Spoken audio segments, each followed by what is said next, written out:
40 के 40 delta variant. Sunday 8 अगस्त तक ये लॉकडाउन बढ़ेगा। इस इलेक्शन के नतीजे को कुल्लियतन मुस्तरद करते हैं, इसके खिलाफ हम मूवमेंट चलाएंगे। मैं काफ़ी देर से सुन रहा हूँ कि नून लीग धरना देंगे, दे के दिखाएं। किसी भी वक्त जनरल इलेक्शंस हो सकते हैं और उसके लिए पाकिस्तान पीपल्स पार्टी का तंजीम को अब से अपना तैयारी शुरू करना चाहिए। अस्सलाम वालेकुम। पाकिस्तान टुनाइट के साथ मैं हूं सैयद समर अब्बास। पाकिस्तान तहरीक इंसाफ के कश्मीर इलेक्शन में कामयाबी और उसके बाद नून लीग के गढ़ यानी सियालकोट की नशिस्त पर भी कामयाबी के बाद अब एक बहस मुल्क में शुरू हो गई है कि क्या इमरान खान साहब अगर उनकी विनिंग स्ट्रीक कायम होती है आगे चल के, अब चूँकि बलदियाती इंतखाबात भी होने हैं कैंटोनमेंट्स के अंदर, तो उसके बाद क्या वो अर्ली इलेक्शन करवा सकते हैं। इस पर बिलावल भुट्टो जरदारी साहब ने भी बयान दिया और अपने जो उनके जाले हैं उन्हें तैयार रहने की हिदायत कर दी है कि आप तैयार रहें, किसी भी वक्त मुल्क के अंदर इंतखाबात हो सकते हैं।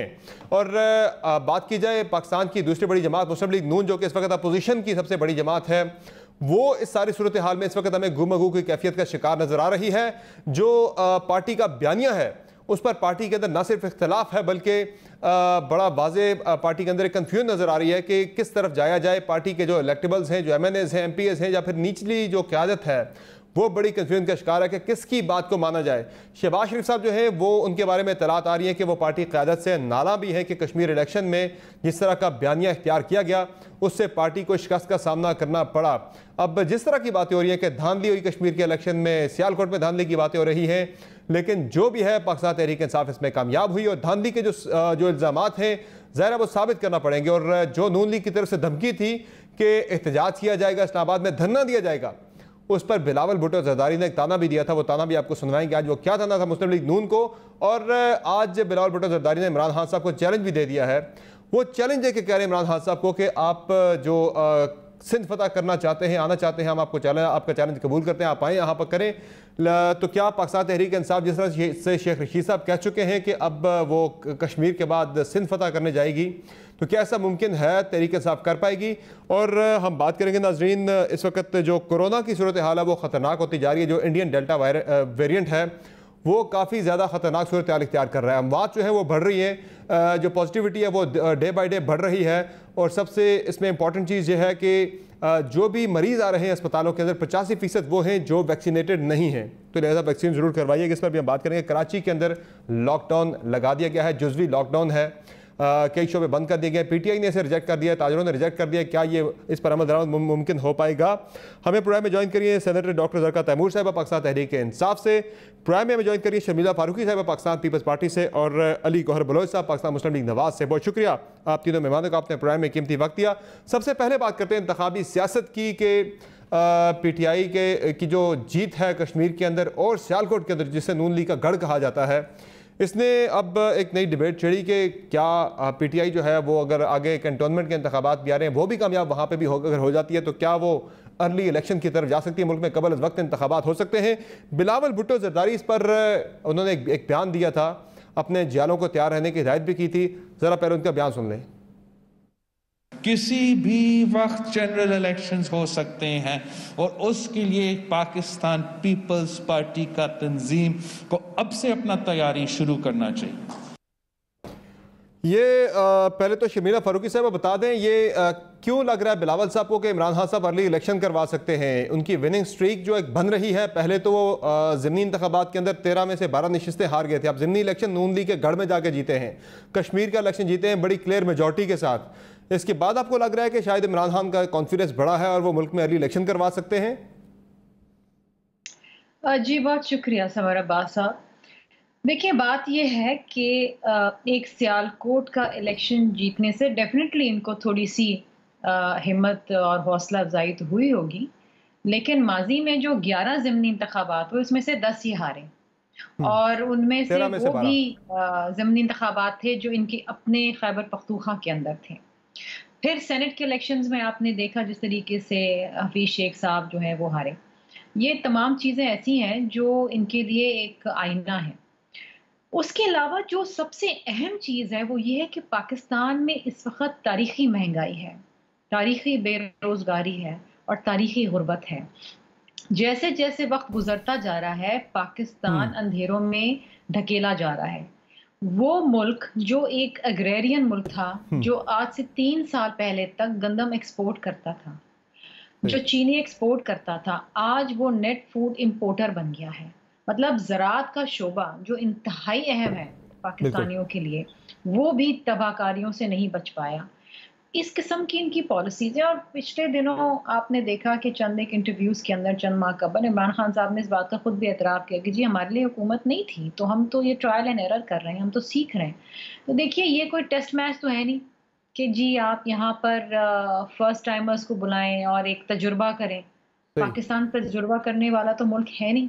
यहाँ तो आपको ऐसे लोग चाहिए जो तजुर्बेकार। जिस तरह की मुल्क में अपोजिशन की सूरत हाल है, जो तकसीम है इंटरनल, जो एक दूसरे को बर्दाश्त नहीं करते, उससे इमरान खान सेकंड टाइमर बनने की तैयारी कर रहे हैं। सॉरी आपकी आवाज़ बहुत कम आ रही है। जिस तरह की मुल्क में अपोजिशन की तकसीम है, एक दूसरे के खिलाफ अपोजिशन सफ आ रहा है, वो हुकूमत की अपोजिशन नहीं कर रही बल्कि एक दूसरे की अपोजिशन कर रहे हैं, तकसीम है, कंफ्यूजन का शिकार है, उस पर इमरान खान साहब सेकंड टाइमर बनने की तैयारी कर रहे हैं। वो देखिए समर अब्बास साहब, ये तो मैं बिल्कुल इस बात आपसे तायद करूंगी कि जितना नुकसान पीडीएम को पीएमएलएन ने पहुंचाया, क्योंकि जब तक हम पीडीएम साथ थे, हम पीडीएम के अंदर हम सारे ज़मीनी इंतखाबात जीत रहे थे, और अगर आज भी हम साथ होते तो मैं आपको बता दूं ये कभी भी ज़मीनी इंतखाबात सियालकोट में ना जीत पाते। इस मुहिम को, इस तहरीक को जो नुकसान पहुंचाया पीएमएलएन ने पहुंचाया। लेकिन ऑल सेड एंड डन, इसको एक तरफ रखते हैं। सही, इमरान खान साहब को किसी और दुश्मन की या किसी और अपोजिशन की जरूरत नहीं है। इनकी अपनी जो कारकर्दगी है, इनकी सबसे बड़ी दुश्मन है। सही। इनके अपने जो फैसले हैं, इनकी अपने जो गुफ्तगू है, इनकी अपनी जो नॉन माशी पॉलिसी, मैं तो कहूंगी नहीं को माशी पॉलिसी सही है। मैं ये कहूंगी कि अगर कोई पॉलिसी होती तो कहीं ना कहीं तो पाकिस्तान को कोई तरक्की मिलती, कहीं ना कहीं तो पाकिस्तान आगे बढ़ता, लेकिन हर शोबा मुतासर हुआ है। चले, मैं दोबारा इस तरफ आता हूँ और आपकी तरफ आता हूँ। जो आप कह रही हैं कि हर शोबा मुतासर हो रहा है, इन्हितात का शिकार है। अली गौहर बलोच साहब, आपको भी है कोई ऐसा खतरा या खदशा कि अर्ली इलेक्शन मुल्क के अंदर हो सकते हैं, या फिर आपकी पार्टी तो अभी तक कन्फ्यूजन से बाहर ही नहीं आ पा रही कि कौन सा बयानिया इख्तियार करना है? अभी भी आपकी पार्टी उसी बात पे डटी हुई है, अड़ी हुई है कि सेलेक्टर का जो है वो मंत्र आपने रिपीट करना है। धांधली का अभी तक शोर जो है वो अभी तक बरकरार है आपकी पार्टी के अंदर। शहबाज शरीफ जो है वो प्रैक्टिकल पॉलिटिक्स की बात करें, रियलिज्म की पॉलिटिक्स की बात करें, लेकिन मरियम नवाज साहब और मियां नवाज शरीफ जो है वो दूसरा कैंप जो है वो नहीं मान रहा। तो इस कन्फ्यूजन की वजह से नून लीग को मेरे ख्याल से अब नुकसान उठाना पड़ रहा है। उससे कब बाहर आएगी पार्टी आपकी? बिस्मिल्लाहिर्रहमानिर्रहीम।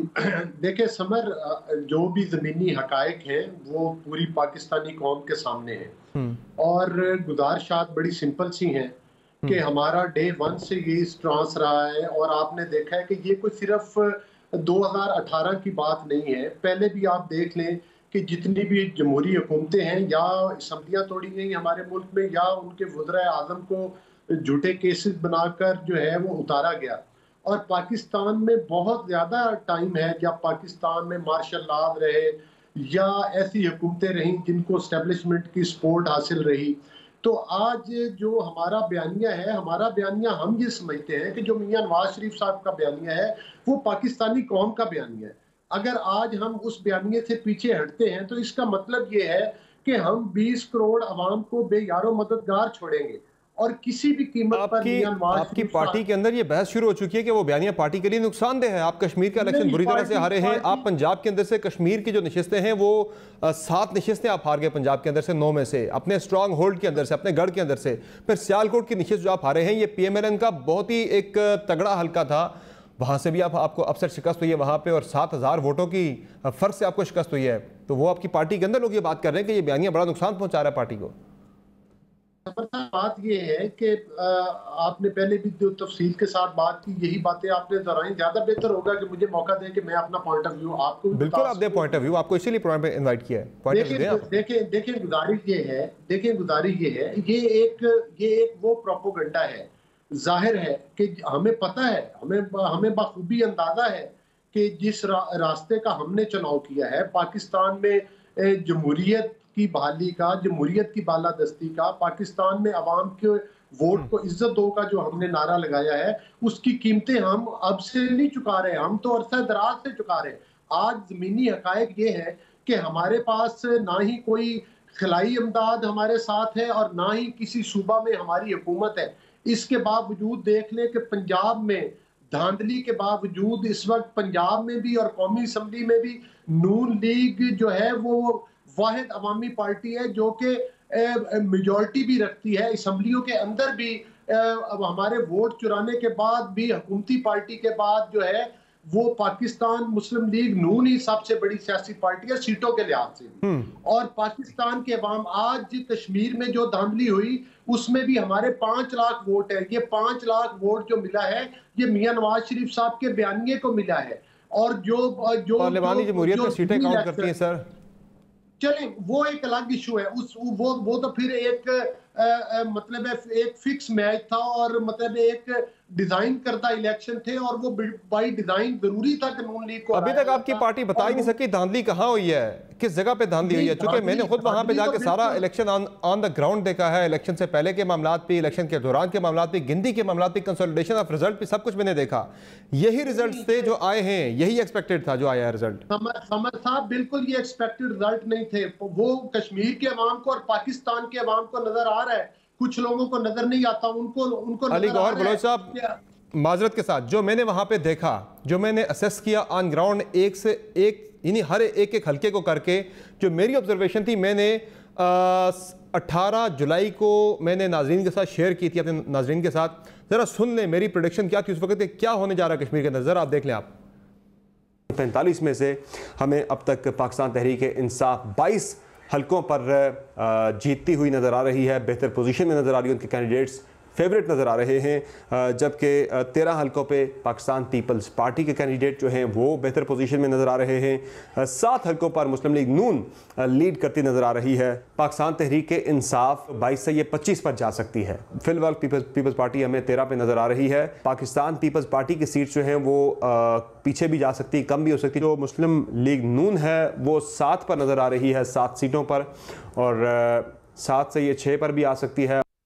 और अली गौहर बलोच साहब, ये मैंने आपकी पार्टी की क़यादत को भी भेजा था, आपकी पार्टी के कई रहनुमाओं को मैंने ये भेजा था कि 7 मैक्सिमम 7 सीट पे नून लीग जा सकती है, उससे ऊपर नहीं जा सकती। 6 आपकी सीटें आई हैं एग्जैक्टली। समर साहब गुजारिश ये है, ये आपका तबसरा हो सकता है, मुझे आपकी राय का इंतहाई एहतराम है, लेकिन हम अपनी राय रखते हैं। इस वक्त सूरत हाल ये है कि आपने देखा कि 6 सीट्स पर हम कामयाब हुए धांधली के बावजूद, और उसके अलावा 20 से ऊपर सीटों के ऊपर हम रनर अप थे, और जिन रनर अप थे वहां पर क्लोज मार्जिन भी थे। इसके बावजूद कि पीटीआई की गाड़ियों में अमला आ रहा था, पीटीआई की गाड़ियों में सामान आ भी रहा था पोलिंग स्टेशन का और वापस भी जा रहा था। अली अमीन गंडापुर पैसे तकसीम करता हुआ भी नजर आया, और एक ब्रिगेडियर वो गलत था, चर्चे भी हुए कि वो भी वहां पर हुकूमत बनाने की वो एक इंडिविजुअल का एक्ट था, वो एक इंडिविजुअल का एक्ट था, इदारे की मुदाखलत नहीं थी, उसको हटा के उसके खिलाफ इंक्वायरी शुरू कर दी गई है, उसके खिलाफ इंक्वायरी हो रही है। और जो आप पीटीआई की गाड़ियों पे मटीरियल जो है मुंतकिल करने की बात कर रहे हैं, तो कुछ जवान जो है वो एक गाड़ी पे जा रहे थे, उस पर पीटीआई का फ्लैग लगा था, वो एक प्राइवेट गाड़ी थी। प्राइवेट कश्मीर के अंदर तकरीबन हर चौथी गाड़ी के ऊपर जो है पार्टियों के झंडे लगे थे। गलत था, झंडा उतरवाना चाहिए था पहले, लेकिन उसको आप रिलेट नहीं कर सकते। मुनज़्ज़म धांधली कहीं पे भी साबित नहीं होती। आज़ाद कश्मीर का इलेक्शन कमीशन जो है वो पूरा कॉन्स्टिट्यूट किया था राजा फारूक अदर साहब ने, पीटीआई ने नहीं बनाया सर। नहीं, एक गाड़ी 3-4 मुख्तलिफ गाड़ियां हैं जो कि उनके कैंडिडेट्स की गाड़ियां थी, जिनमें मटेरियल आ भी रहा था, जा भी रहा था। अगर आपके पास नहीं है तो मैं आपको व्हाट्सएप पे बिल्कुल भेज दें, बिल्कुल भेज दें आप, बिल्कुल भेज दें आप। चले दूसरी मैं लाजमी भेजूंगा। दूसरी गुजारिश, अच्छा ठीक है, दूसरी गुजारिश मैं ये कर रहा हूँ कि आपने देखा कि गुजरावाला के इलेक्शन में डीसी साहब को पोलिंग स्टेशन के अंदर जाने से रिटर्निंग अफसर ने रोका। उसके बाद उन्होंने एक काफिला तैयार किया, पीटीआई की गाड़ियां अपने पीछे लगवाई और हर पोलिंग स्टेशन को जाकर टच किया। ये पाकिस्तान की अवाम ने पूरी आंखों के साथ देखा है। सियालकोट के इलेक्शन के ऊपर फैफन की रिपोर्ट भी आ चुकी है, उसका भी जरा एनालिसिस। आपकी पार्टी के लोग क्या कह रहे हैं जरा क्विकली वो भी सुन ले। मैं दोबारा फिर आपकी तरफ जरा सुना दे जी। नून लीग के अपने लोग सियालकोट के इलेक्शन पे क्या राय रखते हैं, ये फेयर इलेक्शन था या धांधली थी, जरा सुन लें। मेरे पास कोई ऐसी एविडेंस नहीं है जिसमें मैं कहूँ कि कोई धांधली की खबर आई हो। उस्मान की पार्टी इलेक्शन जीती है, हम इनको मुबारक देते हैं। को मुबारकबाद देना चाहूंगी, very well planned and executed. अभी तक जो मेरे पास कोई ऐसी इत्तला नहीं है जिसमें मैं इस पीटीआई की विक्ट्री को शक की निगाह से देखूं। अब ये तो नून लीग के अपने लोग कह रहे हैं कि ऐसी कोई धांधली के शवाहिद नहीं। मैं आपकी तरफ आता हूँ, मैं आपकी तरफ दोबारा आता हूँ। ज़रा डॉक्टर ज़रका आप ये बताइएगा कि ये जो अपोजिशन की बात हो रही है, हम जो डिबेट हमने स्टार्ट की कि जो पीपल्स पार्टी और नून लीग की सूरत में जो अपोजिशन पार्लियामेंट के अंदर है वो तो इतनी इफेक्टिव अभी तक साबित नहीं हो रही। ज़ाहिर है पीडीएम बनी, पीडीएम टूट गई, उसका नुकसान हुआ अपोजिशन को, जिस तरह से बात की शर्मिला फारूकी साहबा ने। जब से पीडीएम टूटी, पाकिस्तान तहरीक इंसाफ जो है उसने गेन करना शुरू किया, आप इंतखाबात जीतना शुरू हो गए। लेकिन मेन चीज़ तो आज भी आपके आड़े जो आपकी परफॉर्मेंस आ रही है, आज भी पेट्रोल ₹1.71 महंगा हुआ है, बिजली आपने महंगी की, गैस आपने महंगी की, अशियाए खुर्दनोश आपने महंगी की, हमें बल्कि ज़री मुल्क होते हुए बाहर से मंगवानी पड़ रही हैं। ये मिसमैनेजमेंट तो है। मेरे ख्याल से पीटीआई के लिए सबसे बड़ी अपोजिशन आवाम को दरपेश मसाइल और महंगाई बनने जा रही है। शायद इस अपोजिशन को अगर आप हल्का ले रहे हैं, ये ज़्यादा स्ट्रॉन्ग अपोजिशन है जिसकी मैं बात कर रहा हूँ। जी बहुत शुक्रिया समर अब्बास साहब, बिस्मिल्लाहिर्रहमानिर्रहीम। बात यह है कि ये दोनों पार्टियां वो हैं जो एनआरओज की आदी हैं, जो चार्टर ऑफ डेमोक्रेसी की आदी हैं। इनको नूरा कुश्ती खेलने की आदत है, कब पहले तेरी बारी फिर मेरी बारी, ये इसी तरह चलते रहे। इन्होंने अवाम के लिए आज तक अगर कुछ डिलीवर किया होता, 14 साल सिंध की हुकूमत को हो गए, 30 साल से ज़्यादा हमारे नून लीग को हो गए पंजाब में और पाकिस्तान में, तो अगर ये इतने मुस्तनद होते तो हम कभी आते ही ना, क्योंकि इन्होंने स्पेस छोड़ी, इन्होंने अपने मफाद के लिए काम किया, अवाम की मफाद के लिए कम काम किया। और ये आपको अभी आज़ाद कश्मीर के बयानिए में भी ये नज़र आया किस तरह इन्होंने एंटी इमरान खान एजेंडा लेके ये चले आज़ाद कश्मीर के इलेक्शन में, और इनको जिस किस्म की वहाँ से रिजेक्शन मिली है वो इस नैरेटिव की वजह से मिली है। और वो जो हमदुल्ला मोहिब साहब का किस्सा और इस्माइल गुज्जर साहब का किस्सा गुजरांवाला में, वो बहुत इम्पोर्टेंट है, क्योंकि ख़ास तौर पे आज़ाद कश्मीर के लोग पाकिस्तान के साथ हैं। वो हिंदुस्तान उनको डेली उनके लोग, अब ये सीज फायर के बाद हालात कुछ बेहतर हैं, वरना वहां पर रोज शहादतें होती हैं। लोगों ने इस उम्मीद पे वोट दिया है, इस उम्मीद पे वोट दिया है कि पाकिस्तान तहरीक इंसाफ एजेके में डेवलपमेंट करेगी, लोगों को सस्ती खाने पीने की अशिया देगी, पेट्रोल सस्ता करेगी, बिजली सस्ती करेगी, गैस सस्ती करेगी। अगर महंगी करते जाएंगे तो फिर तो लोग जो है वो फिर बाहर निकल आएंगे आपके खिलाफ, पोलिटिकल पार्टीज निकलें या ना निकलें। अब बात यह है कि जहां तक महंगाई की बात है, पूरी दुनिया में कोरोना के बाद सप्लाई चेन मुतासिर हुई है और पूरी दुनिया में महंगाई हुई है। पाकिस्तान में उसके मुकाबले में इस वक्त तेल पाकिस्तान में अपने खित्ते में सबसे सस्ता है, हिंदुस्तान से सस्ता है। नून लीग के दौर में भी सबसे सस्ता था, पीपल्स पार्टी के दौर में भी खित्ते में सबसे सस्ता ही था, हम दे रहे थे उस वक्त भी। ये बात समझने की है कि यहाँ पर जिस हिसाब से कीमतें, पीपल्स पार्टी के दौर में कोरोना नहीं था, अभी कोरोना है। दुनिया की सारी बड़ी वेस्टर्न पावर्स जो हैं वो घुटने उनके टिक गए हैं। इस वक्त एक सिवियर इकोनॉमिक क्राइसिस पूरी दुनिया को 2008 के बाद इस वक्त एक बहुत बड़ा डिप्रेशन आ गया, और इस साल की फोरकास्ट है कि इस साल महंगाई होगी पूरी दुनिया में। ये बिकॉज ऑफ कोरोना ये सारा इम्पैक्ट है। उसके बावजूद आप देखिए कि तहरीक इंसाफ ने सबसे ज्यादा फोकस गरीब आदमी पे है। महंगी एलएनजी खरीदने का कोरोना से कोई ताल्लुक नहीं है, वो प्योरली पीटीआई की अपनी मिस मैनेजमेंट है, आपकी मिस कैलकुलेशन है। जो महंगी आपने एलएनजी खरीदी है वो सस्ती मिल सकती थी, आपने नहीं उठाई, अब आपने महंगी उठाई है, वो मिस कैलकुलेशन थी। वहाँ कोरोना का नहीं था अमल दखल किसी किस्म का कोई भी। सारी बातें कोरोना पे नहीं भी डाली जा सकती। गंदम हमारे मुल्क के अपने अंदर उगती है, चीनी हमारे अपने मुल्क के अंदर, जो गन्ना है अपने मुल्क के अंदर उगता है, या हम बाहर से इंपोर्ट हमें फिर भी करनी पड़ती हैं। चीज़ें महंगी भी हैं, वो भी बढ़ रही हैं, हालांकि नहीं बढ़नी चाहिए, हमारे अपने मुल्क की पैदावार है। अच्छा, आप मुझे अगर 2 मिनट बोलने का मौका दे दें। बिल्कुल, आई विल बी ग्रेटफुल। बात यह है कि जो चीज़ें मुल्क में उगती हैं, इसीलिए इस दफ़ा किसान को आप जो सब्सिडीज मिली हैं, 65% हमारी आबादी का देही है, और किसान को इस दफ़ा जिस किस्म की सब्सिडीज और जो उनको पैसे मिले हैं, 12,000 अरब उनको मिला है इस दफ़ा। जो आपने गंदम और शुगर केन की प्राइसेस उनको दिए हैं, तो किसान खुश है। और लेकिन जो बात आप कर रहे हैं कि ये जो इंपोर्ट की बात है, ये पिछले 3 सालों में नहीं हुआ, ये पिछली 2 दिहाइयों से चल रहा है और हमने अपनी एग्रीकल्चर पे बिल्कुल कोई फोकस नहीं किया हुआ था। और ये पिछले 3 साल, अभी तो हमने बम्पर क्रॉप लिया है, लेकिन पिछली 2-3 दिहाइयों से बल्कि हमने कभी एग्रीकल्चर पे फोकस ही नहीं किया। ये पहली हुकूमत है जो एग्रीकल्चर पे फोकस कर रही है। किसान को अब उसको लोन्स मिल रहे हैं और लोन्स, और आपने देखा है कि इस दफा बजट में जो पैकेज आया है जिसमें कि किसान के लिए खास तौर पे लोन्स है, किसान के लिए स्किल डेवलपमेंट है, किसान कैंटोनमेंट के इंतखाबात भी आ रहे हैं, वो भी आप वहाँ पे जीत के हैट्रिक कर पाएंगे? कैंटोनमेंट के इंतखाबात भी आ रहे हैं लाहौर के, वो भी जीत के हैट्रिक करेंगे? विनिंग स्ट्रीक अपनी बनाएंगे? आप देखिए पीटीआई इस वक्त पाकिस्तान की सबसे बड़ी जमात है और इंशाल्लाह इस दफा सिंध में भी लेके आएंगे पीटीआई की हुकूमत। आप देखिए बिलावल साहब किस कदर परेशान हो गए हैं कि अब वो ट्रांसपोर्ट और कचरा और पानी की बात करें कराची में। हम तो कब से उनको कह रहे हैं लेकिन वो कुछ करने को तैयार ही नहीं थे। अब उनको पीटीआई का डर लगा है तो अब शायद इस साल वो कह रहे हैं जी बसें आएंगी सेफ सिटी। वो तो चैलेंज आपका एक्सेप्ट कर बैठे हैं। बिलावल साहब ने आपका चैलेंज एक्सेप्ट कर लिया है। कराची के जो इस वक्त क्राइम के हालात हैं, बिलावल ने, कैमरास वो वहां पे मैं उस तरफ आता हूं जरा, मैं उस तरफ आता हूं, लेकिन बिलावल ने आपका चैलेंज एक्सेप्ट कर लिया है कराची आने का। जरा सुन ले, जरा सुन लीजिए इस बिलावल भुट्टो साहब की हुकूमत से, और जिस तरह से ये डायरेक्टली पैसे अरब रुपए हर साल दुबई साइफन हो जाते हैं। और ये जो पापड़ वाला और बिजली वाला और सारे ये जो इनके कुल्फी वाले हैं उनके थ्रू पैसे जाते हैं। आयान अली का किस्सा तो है ही पुराना। तो ये जब तक ये मामलात ठीक नहीं होंगे, देखे ना कराची में पानी पीने को आपको अब ये इस पे मैं जरा शर्मिला फारूकी साहबा का जवाब दूंगा। मुझे एक ब्रेक लेनी है, मुख्तसर ब्रेक लेनी है। जरका साहिबा मुझे ब्रेक लेनी है जरा। नाज़रीन ब्रेक पे चलते हैं, ब्रेक से वापस आएंगे। तो ये जो कराची की डिबेट छेड़ी है डॉक्टर जरका तैमूर ने, बिलावल भुट्टो जरदारी ने चैलेंज कबूल कर लिया है कि इमरान खान जो है वो कराची आ रहे हैं, सिंध पर हमला करने आ रहे हैं, फतह करने आ रहे हैं। वो कह रहे हैं हमें ये चैलेंज कबूल है, कबूल तो कर लिया है, लेकिन क्या सिंध के अंदर भी अब एक तगड़ा जोड़ पड़ने जा रहा है पाकिस्तान तहरीक इंसाफ और पीपल्स पार्टी का? कामयाबी किसकी होगी, बात करेंगे मुख्तसर ब्रेक के बाद। हमारे साथ रहिएगा।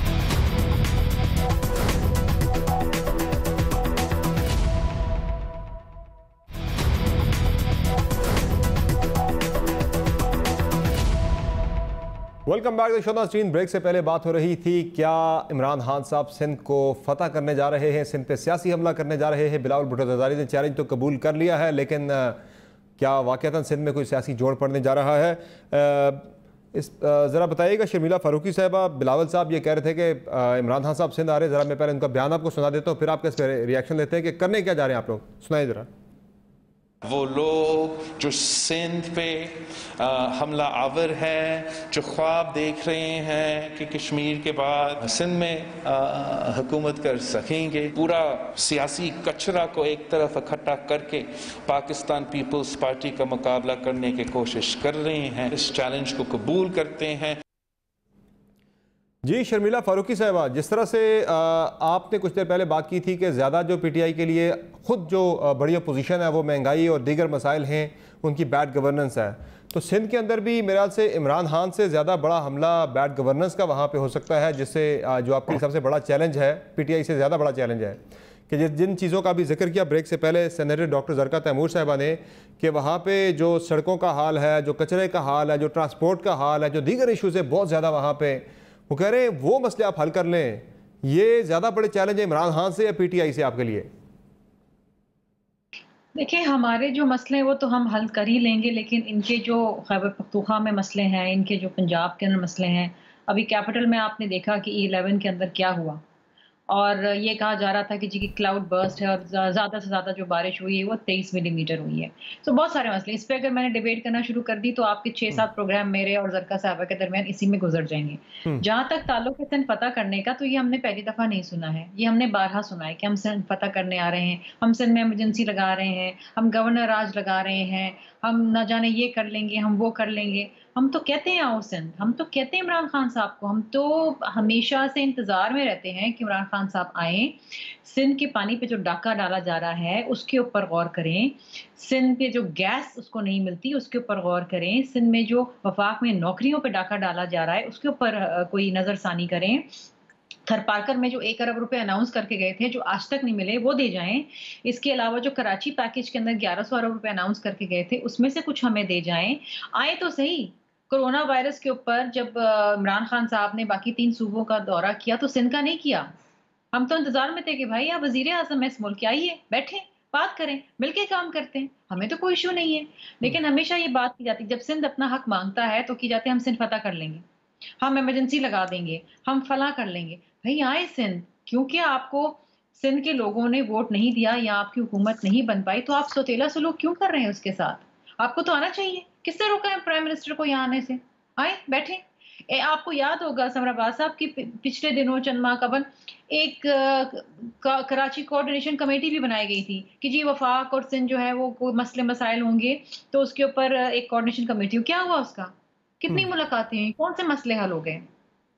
फेडरल पीएसडीपी के अंदर अगर पंजाब को 22 रुपए दिए जाते हैं और आपकी अपनी अगर कारकर्दगी ठीक नहीं होगी, वैक्यूम अगर आप छोड़ेंगे तो उसे कोई ना कोई फिल करेगा आके, चाहे वो पीटीआई हो, नून लीग हो या कोई भी जमात हो।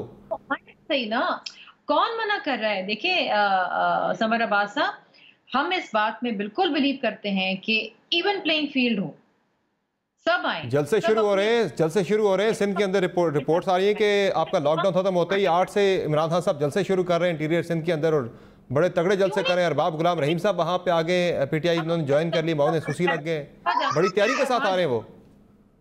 तो मुझे आप एक बात बताइए, क्या इमरान खान साहब हमें मना कर सकते हैं? नहीं कर सकते ना, ये पाकिस्तान सबका है। तो अगर वो सिंध में आके जलसे करना चाहते हैं तो करें, देख लेते हैं कितनी आवाम आती है सिंध की। पहले पीपल्स पार्टी के बारे में कहा जाता है कि वो सिंध तक महदूद होकर रह गई, सिंध भी आपसे ले लिया, फिर कहाँ जाएंगे आप? हम तो मुंतजर ही रहते हैं, दौरे अनाउंस करते हैं लेकिन फिर वो मनसूख हो जाते हैं। सही है। अच्छा अली गौहर बलोच साहब, ये जो बोलने दीजिएगा, ठीक है, ये जो पिछले सेगमेंट में बात हो रही थी, जो बात कर रही थी शर्मिला फारूकी साहिबा भी, कि पीडीएम के अंदर जो तकसीम हुई, जो नून लीग ने कहती है उनके बकौल जो नुकसान पहुंचाए पीडीएम को, उसकी वजह से इमरान खान कश्मीर भी जीत के, सियालकोट भी जीत के, अब लगता है कि इसी डिवीजन का फ़ायदा उठाते हुए वो अब सिंध को फतह करने जा रहे हैं। अब भी कोई है चांस के वर्किंग रिलेशनशिप कायम हो जाए पीपल्स पार्टी या नून लीग के दरमियान, या ख़त्म है सारा कुछ? इमरान खान तो इस तरह फिर आपको डिवाइड एंड रूल के फार्मूले के तहत फतह करते जाएंगे और वो हुकूमत उनकी तवील होती जाएगी, जिस तरह से मौलाना फजलुर रहमान कह भी चुके हैं, खबरदार कर चुके हैं। देखिए, तमाम पॉलिटिकल पार्टीज वो हैं जो तमाम इलेक्शंस में मतलब है कि एक दूसरे के मुकाबले में इंतखाबात कॉन्टेस्ट करके आती हैं, तमाम, चाहे वो अपोजिशन की पार्टीज हो या हुकूमत की पार्टीज। और उसमें अगर पीटीआई के मुकाबले में हम इलेक्शन कॉन्टेस्ट करते हैं तो हम पीपल्स पार्टी के मुकाबले में भी करते हैं। जाहिर है शर्मिला फारूकी साहिबा भी एक सियासी वर्कर हैं और अपनी पार्टी का दिफा करेंगी किसी न किसी तरह से, लेकिन अगर वो पीडीएम को धचके की बात करती है तो पीडीएम को धचका तो सबसे बड़ा पीपल्स पार्टी ने पहुंचाया जब पीपल्स पार्टी ने एस्टेब्लिशमेंट के बाप पार्टी के वोट लिए। हमने तो यूसुफ रजा गिलानी साहब को सेनेटर मुंतखब करवाया अपने तमाम में, खुद एमएनयू में वहां पर एजेंट था और पोलिंग एजेंट था, और आपको पता है कि उस हाउस से यूसुफ रजा गिलानी साहब कामयाब हुए। अगर नून लीग उनकी सपोर्ट ना करती तो फिर कैसे कामयाब होते? और हमारी सपोर्ट की वजह से जो है वो यूसुफ रजा गिलानी साहब चेयरमैन सेनेट का इलेक्शन भी जीत गए, जो कि इलेक्शन चुराया गया। लेकिन इन्होंने तो फौरी कंप्रोमाइज करके ऑपोजिशन लीडर की सीट लेना बेहतर समझी। हम तो इन्हें चेयरमैन सेनेट देखना चाह रहे थे, लेकिन ये तो फिर अगर इस बात पर बहस चलेगी तो बात बड़ी दूर चली जाएगी। मकसद ये है कि वो कह रहे हैं कि नून लीग बड़ा दबाव डाल रही थी मौलाना साहब के साथ मिलकर कि इस्तीफे दें। वो कह रहे हैं हम इस्तीफे नहीं देना चाहते थे, वो इस्तीफों पे जोर दे रहे थे। देखिए, हम नहीं चाहते कि जो बाई डिजाइन इलेक्शन दो जिस तरह से कश्मीर में हुए कि जी अपना पीटीआई को कामयाब करवा दें, इतनी सीट्स दे दें, पीपल्स पार्टी को इतनी सीट्स दे दें। गबोल साहब की आपने बात सुनी होगी, शर्मिला साहिबा ने उसको भी सुनी होगी कि हमें 16 सीटों का वादा किया गया था और हमें 11 के 12 सीटें मिली हैं। तो वो वादा किसने दिया था, इसकी वजाहत शर्मिला फारूकी साहब भी कर दे। इसी चीज के हम मुखालिफ, हम ये कहते हैं कि अगर हम पाकिस्तान के अवाम के बयानिए को कंप्रोमाइज करेंगे तो फिर हमें सिलेक्शन की तरफ 2018 के इलेक्शन से पहले कुछ वादे नून लीग के साथ भी हुए थे कि आपको भी लेके आएंगे, फलां लोगों को वजारत में लाया जाएगा। वो भी काबीना भी फाइनल हो चुकी थी, कहीं डील आपकी भी हुई थी, वो शहबाज शरीफ साहब खुद एक इंटरव्यू के अंदर मान चुके हैं, उसका डिनाइल आज तक नहीं आया बाय द वे।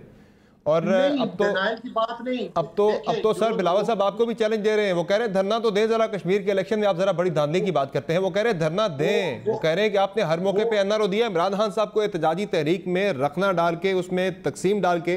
जरा सुन ले बिलावल साहब ने हमारे इंटरव्यू में क्या बात की थी। नून लीग तो कह रही है हम इस्लामाबाद में धरना देंगे अगर किसी किस्म की धांधली हुई, आपका क्या प्लान है? मैं काफ़ी देर से सुन रहा हूँ कि नून लीग धरना देंगे, दे के दिखाए। नहीं लग रहा आपको धरना होगा? बस हम जब साथ थे तो हम काफ़ी दफ़ा सुनते थे ना कि लॉन्ग मार्च होगा, पता नहीं क्या। आप भी धरना देंगे कोई? मैं ऐसे हवाई बातें नहीं करता। नून लीग ने फैसला करना है। नून लीग ने फैसला करना है कि क्या आपने बार बार इमरान को NRO देना है या आपने असली अपोजिशन बन के अपोजिशन करना है। हमने बहुत अच्छे तरीके से 2 साल से प्यार से कोशिश किया उनको समझाने कि आपने इस जमहूरी ऑप्शंस को अपना के हमला करना पड़ेगा और हम जीत सकते हैं। अब मैं समझता हूँ कि पब्लिकली भी थोड़ा प्रेशर डालना पड़े तो हम पब्लिकली भी डालेंगे। वो कह रहे हैं कश्मीर इलेक्शन में जो धांधली का इल्ज़ाम लगा रही है नून लीग, वो कह रहे हैं दें अब धरना, अगर नहीं देते तो ये भी इमरान खान को NRO देने के मुतरादिफ होगा। वो कह रहे हैं नून लीग बार बार धरना इमरान खान को NRO दे रही है। देखिए इमरान खान को जो NRO दे रहे हैं, देखिए मैंने तो आपको गबोल साहब की बात कोट की है कि उन्होंने टॉक शो में बिल्कुल मैंने सुना है बयान उनका, आपने सुना है। तो वो मकसद ये है कि इस किस्म की जो बातें करते, हमें तो इस किस्म की कोई ऑफत नहीं हुई। जहां तक आप शहबाज शरीफ साहब की बात कर रहे थे, तो वो तमाम जब भी इलेक्शन होता है तमाम पार्टी के साथ बातचीत की जाती है, उनको ये इत्मीनान दिलाया जाता है कि आपको लेवल प्लेइंग फील्ड मिलेगा। और नून लीग की पॉपुलैरिटी इतनी थी, हम तो आए, हमारा तो मौकफ ही ये तो हमारे उस मौकफ की तईद में बात जाती है कि हमारा मैंडेट छीना गया। हमारा मैंडेट नहीं, ये गारंटी कुछ और होती है सर, गारंटी मैंडेट नहीं होती, मैंडेट अवाम देते हैं, कोई और नहीं देता। देखिए हमारा यही मौकफ है कि 2018 के इलेक्शन पाकिस्तान के सबसे बड़े धांधली ज़दा इलेक्शन थे और जो इलेक्शन कमीशन के बाहर प्रोटेस्ट किया गया उसमें पीपल्स पार्टी शामिल थी, तमाम अपोजिशन पार्टी शामिल थी। शहबाज शरीफ साहब नहीं आए थे, उसमें भी शहबाज शरीफ साहब नहीं आए थे। अच्छा, ये बार बार आप जो बात कर रहे हैं नबील गबोल साहब के बयान को कोट कर रहे हैं, मैंने भी सुना तो शर्मिला फारूकी साहब के क्विकली जरा इस पे उनसे वजाहत ले लेते हैं। ये क्या मामला है शर्मिला फारूकी साहब, क्या ये 16 सीटों की यकीन दहानी और मिली 11 में ये ऐसा कुछ हुआ था? अगर नहीं हुआ तो फिर नबील गबोल साहब को क्या पार्टी में पूछा गया कि ये ऐसा बयान क्यों दिया उन्होंने? मुझे नहीं पता नबील गबूल साहब ने ये बात क्यों की है और ये इनको कहाँ से ये बात इनके कानों में आई है। I don't know, it's completely his own figment of imagination. और मेरे ख्याल है आप अगर उन्हीं से पूछें तो बेहतर होगा। लेकिन इतनी इररेलेवेंट चीज़ों को पार्टी में कोई अहमियत भी नहीं दी जाती है, बिकॉज ये हकायक के बिल्कुल मुनाफी है। सही है। बहरहाल वो एक टीवी पे आके बात कर रहे हैं पार्टी के स्पोक्स पर्सन बन के, तो इस तरह का पार्टी को फिर इस पे लेना चाहिए कॉग्निजेंस इस पे। बहरहाल सेनेटर ज़रका तैमूर साहब, आप बात करना चाह रही थी सिंध को फतह करने के वाले से, कैसे फतह करेंगे? अरबाब गुलाम रहीम को आपने शामिल कर लिया है, वो तो खुद अपनी सीट हारे हुए थे, कैसे फतह करेंगे, क्या करेंगे क्या वहाँ पे? जी बहुत शुक्रिया समर अब्बास साहब। मैं बहुत शर्मिला इज़ वेरी रिस्पेक्टेड, मैं उनकी बात सुन रही थी और उन्होंने कहा कि आए प्राइम मिनिस्टर। अरे भाई भूल गई आप, जब भी प्राइम मिनिस्टर आते हैं, जब भी मिलना चाहते हैं तो आपके चीफ मिनिस्टर साहब कहते हैं मुझे तो पता ही नहीं है कि प्राइम मिनिस्टर ने कब आना है, मुझे किसी ने बताया ही नहीं। वो तो इसी तरह करते हैं हर दफ़ा। दूसरा इन्होंने बात की कि करें जो कुछ। देखिए मैं आपको एक बात बताऊं, ये एक बहुत इंटरेस्टिंग फिनोमिना है जो मैं सेनेट में भी देखती हूँ। सिंध के ऊपर आप बात नहीं कर सकते। आपने देखा कि शर्मिला ने जो आपने उनसे बात की, उन्होंने उसका कोई जवाब नहीं दिया, वो दूसरी बातों पे चली गई। सिंध को इन्होंने वो सिंध कार्ड और अपने सिंध को अलहदा करके, सिंध एक तरह से इजारादारी बन गया है पीपल्स पार्टी की, कोई उनको कुछ कह नहीं सकता। आप देखिए चीफ जस्टिस ऑफ पाकिस्तान ने जाके सर्कुलर रेलवे को साफ करवाया, निकलवाया, और वो भी नहीं ये चलने देते। स्टील मिल इन्होंने बंद की। कोई कराची में एक कब्रिस्तान बन चुका है। आपने देखे कि कितने बड़े बड़े वहां पॉट होल्स हैं, यानी गटर जितने पॉट होल्स हैं मेन सड़कों पे। मुझे बताइए कि ये क्या प्लान है इनका? इधर तो उधर तो कुछ करने। आप देखिए लाड़काना गढ़ी खुदा बख्श, प्राइम मिनिस्टर भुट्टो साहब का अपना आबाई घर है, आप वहां पर देखिए HIV, हेपेटाइटिस C और हर किस्म की बीमारी, एजुकेशन उधर नहीं है, ड्रग्स का उधर इतना बड़ा गढ़ है, लाड़काना गढ़ी खुदा बख्श की मैं बात कर रही हूँ। आप अगर चीफ मिनिस्टर सिंध मुराद अली शाह साहब का जो होम डिस्ट्रिक्ट है दादू, उसकी बात करें, वहां पे मैं आपको फिर भी वहां पे, लेकिन सारे कुछ के बावजूद पीपल्स पार्टी वहां पे फिर 160 में से 100 सीटें लेके आ जाती है इक़्तिदार में। वहां पे लोग फिर भी पीटीआई को, वहां फिर भी पीपल्स पार्टी जो है 2018 के इंतखाबात में 164 में से 99 सीटें लेके इक़्तिदार में आ गई, बड़ी क्लियर मेजॉरिटी लेके। उन्हें कोalition भी नहीं बनानी पड़ी वहां पे किसी के साथ। देखिए कराची में तो इनकी उस तरह सीटें नहीं आई। कराची में क्योंकि लोगों को पता है, लोग बोले, वहां पर एक MQM का एक कल्चर है ना, मैं उस कल्चर की छोटी बात सीट आप कराची में हार चुके हैं रिसेंटली। अभी ये सब कुछ होता है, सियासत का हिस्सा है ये, और हमें मेहनत और करने की जरूरत है, तो हम मेहनत करने के लिए हाजिर हैं। पाकिस्तान के अवाम हमें बुला रहे हैं। हम, आप देखिए, सबसे बड़ा इशू, हमें कुछ करने की जरूरत नहीं है, ये खुद इन्होंने अवाम के लिए कुछ किया ही नहीं इतने सालों में। ये जबानी बातें बहुत अच्छी करते हैं, उन्होंने नहीं किया तो आपको करना चाहिए। इनकी लीडरशिप भी बहुत अच्छी है, लेकिन ऑन द ग्राउंड काम नहीं है। ऑन द ग्राउंड हालात बहुत बुरे हैं सिंध में, और सिंध का डेवलपमेंट आप देखिए, लास्ट टाइम प्राइम मिनिस्टर ने इनको पूरा एक फेडरल बजट में से एक डेवलपमेंट बजट दिया, उसमें से जो पैसे मिले उसका कोई पता ही नहीं है किसी को। तो इस दफा जो प्रोजेक्ट्स दिए जाएंगे उनके साथ मॉनिटरिंग भी होगी, बिकॉज इनको पैसे देके आप भूल जाएं, पैसों का तो कोई पता ही नहीं होता कहाँ गए। और आपको पता है कि किस तरह के यहाँ पर जो चाइना कटिंग और जो इधर मसाइल हैं, सबसे बड़ा तो मैं बार बार मुझे पानी का मसला लगता है, किस तरह इन्होंने पाइपों से पानी निकाल के टैंकरों में भर के लोगों को प्यासा, और अब देखिए मुहर्रम भी आ रहा है, करबला का मैदान इन्होंने मचाया हुआ है कि हर आदमी कराची का रोजाना 2000 रुपए का टैंकर लेता है। आप बताइए कोई तरीका है? एक मुल्क जिसका सबसे बड़ा शहर, जो वहां की इकोनॉमिक शारग है, वहां पर ये हालात हैं। कैमरा इन्होंने एक नहीं लगने दिया कराची में। शर्मिला साहबा, जो डॉक्टर जरका कह रही है हमें तो फतह करने की जरूरत ही नहीं है, पीपल्स पार्टी खुद ही सिंध का मैदान है वो लूज कर रही है अपनी बैड गवर्नेंस की वजह से। चले देखिए, अब अगर ये किसी खुशफहमी में मुब्तला है तो मैं चाहूंगी कि उसमें रहें, कहीं तो इनको कोई रिलीफ, कोई सोलेस मिले ना। बात ये है कि अगर इतनी अच्छी इनकी कारकर्दगी होती और इतने ही इनके अच्छे हालात होते तो ये सिंध फतह करने की बात ना करते। ये सिंध फतह कर चुके होते 2018 के इलेक्शंस के अंदर। जब 2014 का धरना था तो आपको याद है ना, इमरान खान साहब क्या क्या बातें करते थे, क्या क्या नहीं करते थे, वो सारी बातें। 2018 के इलेक्शन में तो इनको सिंध फतह कर लेना चाहिए था। अगर पीपल्स पार्टी की कारकर्दगी इतनी बुरी रही है, जिस तरह ये कहते हैं कि जी 14-15 साल से हुकूमत में है और सिंध की आवाम को कुछ नहीं दिया, कुछ डिलीवर नहीं किया, फिर तो जनाब इनको तो सिंध स्वीप कर लेना चाहिए था। पीपल्स पार्टी को तो वाइप आउट हो जाना चाहिए था। तो फिर ऐसा तो हुआ नहीं ना, बल्कि पीपल्स पार्टी ने पहले से ज्यादा सीटें ली हैं। और अब अगर ये अपनी कोशिशें करना चाहते हैं तो बिल्कुल करें। मैंने पहले कहा ना कि जी एक इवन होनी चाहिए सबके लिए, सब अपनी किस्मत आजमाएं। अली गौहर बलोच साहब, नून लीग भी कोई सिंध के मामलात में इंटरेस्ट रखती है या मिफ्ता साहब वाली सीट के ऊपर ही आपका जोर रहेगा? उसके अलावा भी इंटीरियर सिंध के अंदर बड़ी सियासी वहाँ पे मौका है, अपॉर्चुनिटी है। नून लीग से पहले तो बिल्कुल ही उसका इंटरेस्ट इतना ज़्यादा नज़र नहीं आया सिंध के मामलात में। अब तो PDM के अंदर जो थोड़ी बहुत रवादारी थी वो भी ख़त्म हो गई है, तो नून लीग भी फुल ऑन जाएगी अब सिंध के अंदर जिस तरह PTI जा रही है?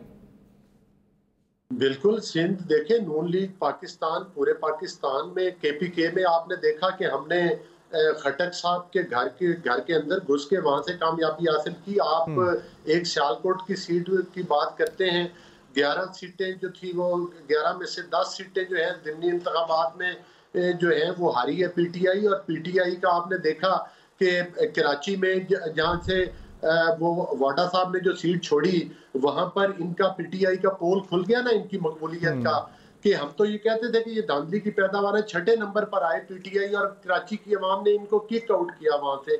ये इनकी कारकर्दगी है। और अगरचे धांधली के जरिए जीती है, आज भी ये अभी डॉक्टर साहिबा बात कर रही थी कराची के हवाले से, तो इनको आईना तो ये है कि आपने इतनी सीटें धांधली के जरिए जीती हैं क्या वफाक में आपकी हुकूमत है, आपका फर्ज नहीं बनता कि आप कराची में, जब कराची की आवाम का अगर मैंडेट आपका असली होता तो आप जरूर काम करवाते।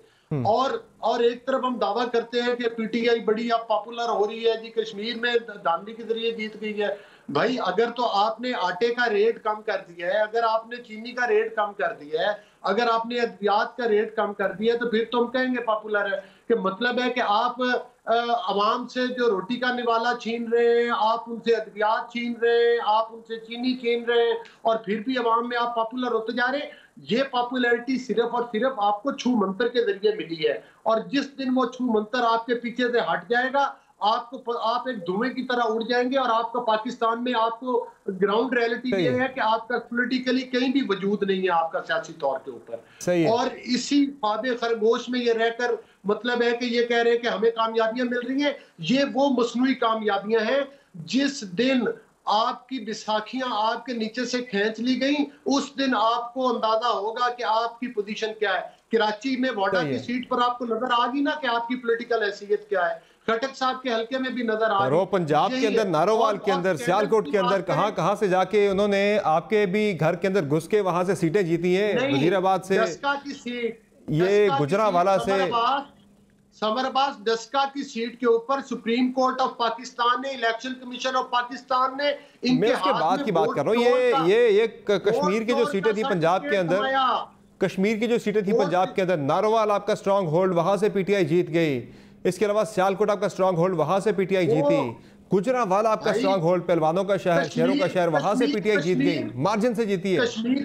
कश्मीर में सीटें जीती नहीं गई, कश्मीर में सीटें बांटी गई हैं। अभी सियालकोट के अंदर भी पीटीआई जीत गई।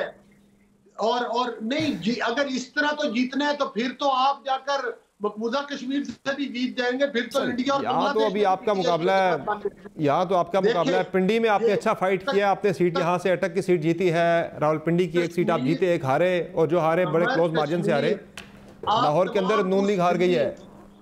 आप तमाम ज़िमनी इलेक्शंस की उनकी बात करें जहां से बहुत बुरी तरह शिकस्त फाश हुई है पीटीआई को, और कश्मीर में तो ये एक्सपोज हो गए धांधली करते हुए। ठीक है, वहां ये किस मुंह से बात कर सकते हैं? मुझे ये कश्मीर पर उस आलमी एजेंडे पर अमल करवाना चाह रहे हैं, क्योंकि जरूरी था पीटीआई की हुकूमत बने, जो इमरान खान ने जाकर उधर जलसे में अनाउंस किया। इन्होंने उन कश्मीरियों को, कश्मीर के लोगों को बेजारो मददगार छोड़ दिया जो पाकिस्तान के परचमों में अपने लोगों को दफनाते हैं, जो ये नारा लगाते हैं कि हमें पाकिस्तानी और पाकिस्तान हमारा है। चले अभी इस पे वजाहत आ चुकी है प्राइम मिनिस्टर की कि कुछ भी नहीं कर रहे तकसीम के हवाले से, कश्मीर की कुछ भी ऐसा नहीं, ना प्लान है, ना ऐसा कुछ सोचा है। तो बहरहाल चले, हम फिल वक्त चले उनकी बात पे एतबार कर लेते हैं। तारीख में पहली दफा हुआ है कि मकबूजा कश्मीर की हैसियत खत्म की गई है आपके सामने। वो जो भी होना था पहली दफा ही होना था। इमरान खान से पूछ के तो नहीं किया ना नरेंद्र मोदी ने ये फैसला। बहरहाल मुझे एक ब्रेक लेनी है, जरा ब्रेक से वापस आते हैं तो बात करेंगे कोरोना के हवाले से। नाजरीन, कराची समेत सिंध भर में जुज़वी लॉकडाउन लगा दिया गया है और सख्त पाबंदियां होंगी, चूँकि जो भारतीय डेल्टा वेरिएंट है वो काफ़ी ज़्यादा ख़तरनाक है। एक बंदे से 5 से 8 बंदों को ये तेज़ी से फैलता है, और इस पर भी हमें सियासत देख रहे हैं कि सिंध ने फैसला किया लॉकडाउन का। पीटीआई की क़यादत ने, फवाद चौधरी साहब ने भी उसकी मुखालफत की कि इसको नहीं मानते फैसले को, और सिंध के अंदर भी पीओपी जो पाकिस्तान तहरीक इंसाफ के जो ज़ुमा हैं वो भी कह रहे हैं इसकी मुखालफत करेंगे। ताजर इसकी मुखालफत कर रहे हैं। कैसे इंप्लीमेंट होगा बात करेंगे, ब्रेक के बाद हमारे साथ रहिएगा।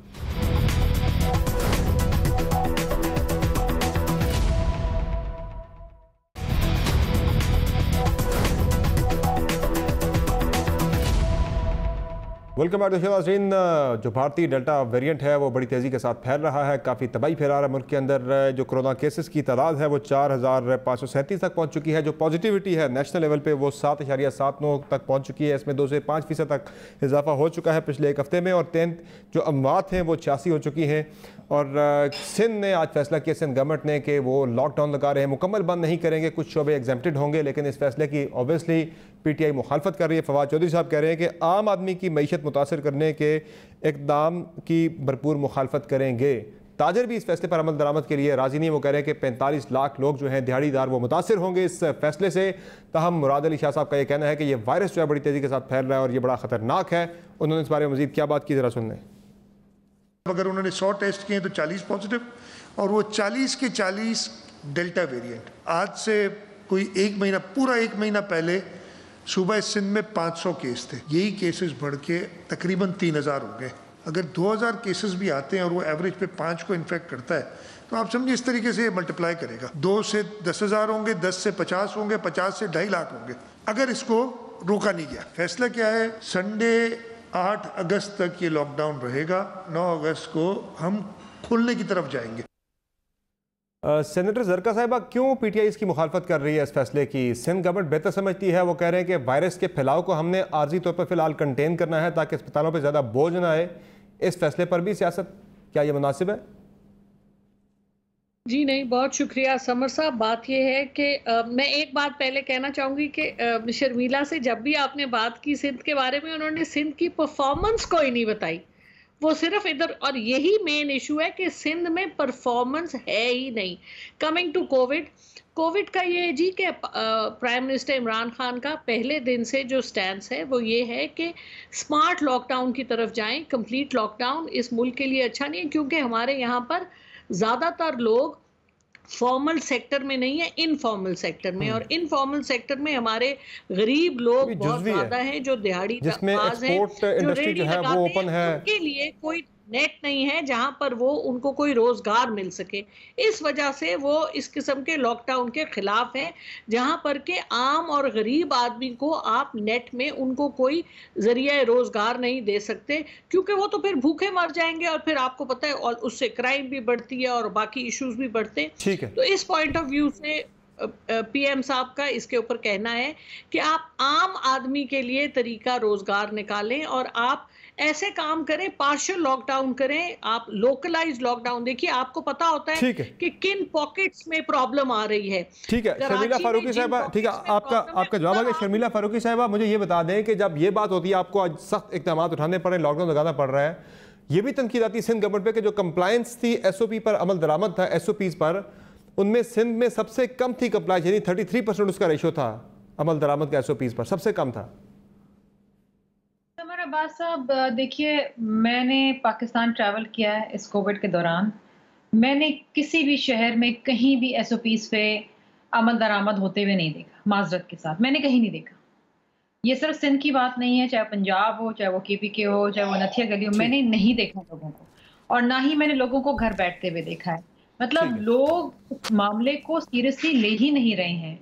हमारे पास इसके सिवा और कोई चारा नहीं था कि ये लॉकडाउन लगाया जाए। ये फैसला कोई हमने चले, बहुत शुक्रिया आप तमाम मेहमानों का, आपने प्रोग्राम में कीमती वक्त। नाज़रीन, क्विकली बस इतना कहना चाहूँगा कि आदाद शुमार ये बताते हैं कि 85% लोग जो अस्पतालों में आ रहे हैं कोरोना से मुतासर होकर, उनमें वो लोग हैं जिन्होंने वैक्सीनेशन अभी तक नहीं करवाई। लिहाजा वैक्सीनेशन जल्द अज जल्द करवाइए और कोरोना से खुद को और अपने दीगर अजीज़ व अक़रबा को बचाइए। आज के शो में इतना, इजाज़त दीजिए, अल्लाह हाफ़िज़।